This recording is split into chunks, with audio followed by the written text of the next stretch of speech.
Did you know your father? Did you have an absent father? Um, what was your relationship with your father like? What was your childhood like? These are questions that people often ask. Very well meaning most of the time when people are sort of trying to work out what made you gay or why you're gay. Um, and okay, I'm not saying that upbringing and parental factors uh, or childhood experiences don't influence ever someone's sexuality. It's a complex subject. There can be many answers to that. It's a bit of a mystery, often, what makes a person gay. Um, Particularly what makes a masculine man gay and another masculine man who may be very similar in every other way be straight. You could have two masculine men, both are have similar interests, similar character, and one's gay and one's straight. Neither of them are effeminate or feminine particularly. So, what is it that makes one of them interested physically in men, and the other one physically interested in women? A very deep question, bit of a mystery, you might say. And there are many answers to that, and it's a big debate. But I often get asked, well, sometimes get asked, if I had a father figure, if my father was around, if I had what sort of relationship I had with my father when they're sort of working out what makes me gay. Now, I don't know for sure on this one, but okay, I didn't know my father. As far as I know, my father doesn't know I exist. Um, and I've never suffered greatly over that, as far as I know. I did have a father figure. I was extremely close to my granddad, who was like a father and a grandfather and a friend. He was a legend. Well, of course, I'm biased. We were like peas in a pod, and never did a week go by in all my 22 years until he passed on when we didn't speak, when we didn't either speak or meet or both. It was an incredible relationship. So you could say I had a father figure. Okay, he was a slightly older father, or younger grandfather. He was 72 when he passed, and I was 22. So, yes, I suppose I did have a father figure. Whether that's the same thing as having an actual conventional dad, I don't know, but, we saw each other all the time. But what's always intrigued me and what I've always wondered is why being gay or homosexual has to be necessarily the result of or associated with problems or lackings or misfortunes in one's background or childhood. I've always thought this for many years, can't a gay man just be a level-headed, well-rounded, masculine man who's comes from a reasonably balanced, healthy background, nice family background, whatever that means, to some extent? Just because someone's gay, does that mean they necessarily have to come from disadvantage or, um, difficulties in childhood, or lackings? Can they not just come from a fairly healthy, rounded, fairly happy, fairly normal, again, whatever that means, background and still be gay? I think they can.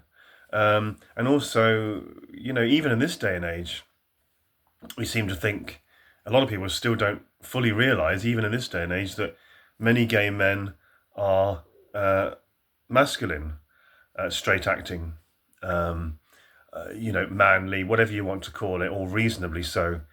Some are even very masculine, tough, butch, hard, whatever adjectives you want to use. So, I think it's always, troubled me slightly that first people think that being gay is some sort of deficiency or disadvantage, or something has damaged you in your background, or something's been missing in your background, and that's why you're gay. I think often people are actually born gay, not always, but I think a lot of people are born gay and can be fairly well-rounded, level-headed people, and also masculine. Now, when I say this about masculinity, I suppose I'm a fairly masculine, manly, gay man, and occasionally camp from time to time. Why not? Some people say they can tell I'm gay. Some people say that they couldn't necessarily tell. But I suppose, like, to all intents and purposes, not an expression I use very often, I'm sort of anonymous, if you like, and not necessarily obvious. And um, straight acting. Excuse the terms here. I do apologise in advance, but you know what I mean. A straight acting masculine gay man. But when I say that, I'm not saying there's anything wrong for a second with being effeminate or feminine, if that's the way someone is. And many gay men, of course, are feminine or camp or effeminate, and that's the way they are naturally, and that's great. I've got, many of my best friends are feminine, camp, whatever you want to call it, and that's great.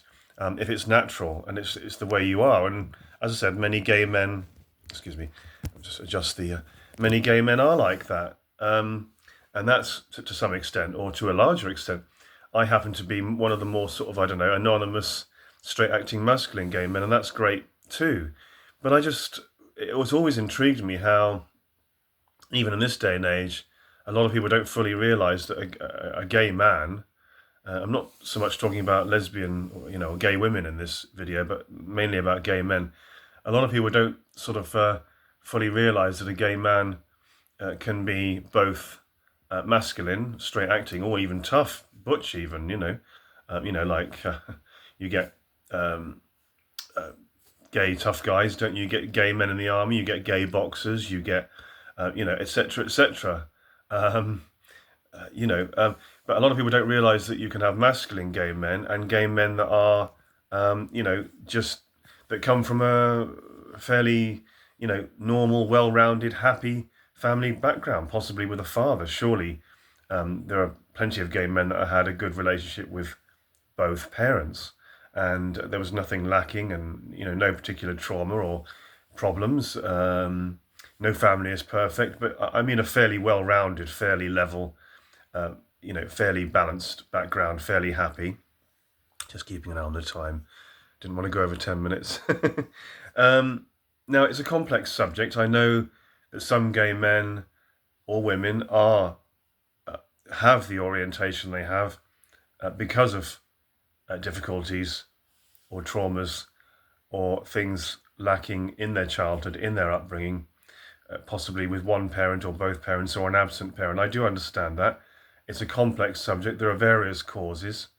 It's not black and white. It's very fluid. And but as I said, I also think some people are born gay.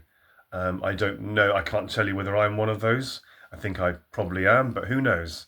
But yeah, just this assumption that if somebody's gay or lesbian, there must be some sort of deficiency or problem, or something lacking, or something not quite right, or some unpleasant or negative thing in their background, or why can't somebody be gay or lesbian and be a well-rounded person from a fairly happy, well-rounded family background? I'm sure they can. In fact, I know they can. I don't know about statistics. It's a complex subject. But in terms of the father figure, again, I'm speculating, but I did have a father figure. I had, my granddad, who I had a beautiful relationship with.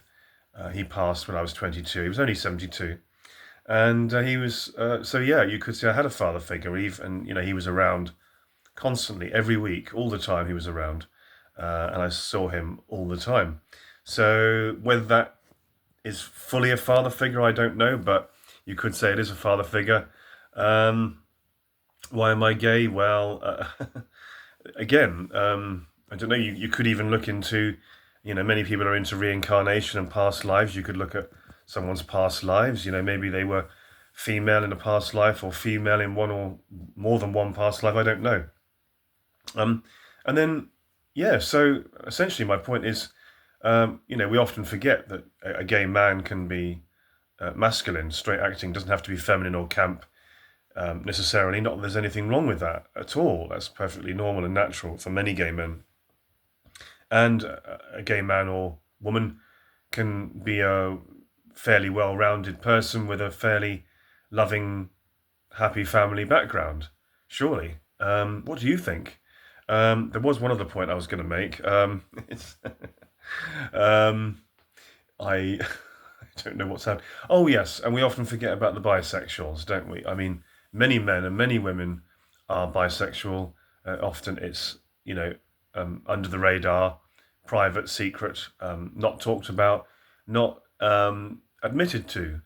But we often forget about them as well. Lots of masculine men, ordinary men, for want of a better term, using all the cliches and labels. Many normal men and normal feminine women are gay as well, are bisexual. There's a lot of bisexuality out there in men and women, but it's often not talked about, and it's denied, and it's hidden, and even in this day and age. But yeah, so today we were talking about the causes of homosexuality, a massive subject. One could debate for a long time about this, and a lot of science as well, I'm sure. But why is it that being gay is always linked with something problematic or difficult or lacking, or some sort of trauma, when surely it doesn't necessarily need to be? And surely just because a woman's lesbian doesn't mean she's butch, and just because a man's gay doesn't mean he's camp either. Those are my salient points. I think I've gone over my 10 minutes. Yes, I'm on 11 and a half now, so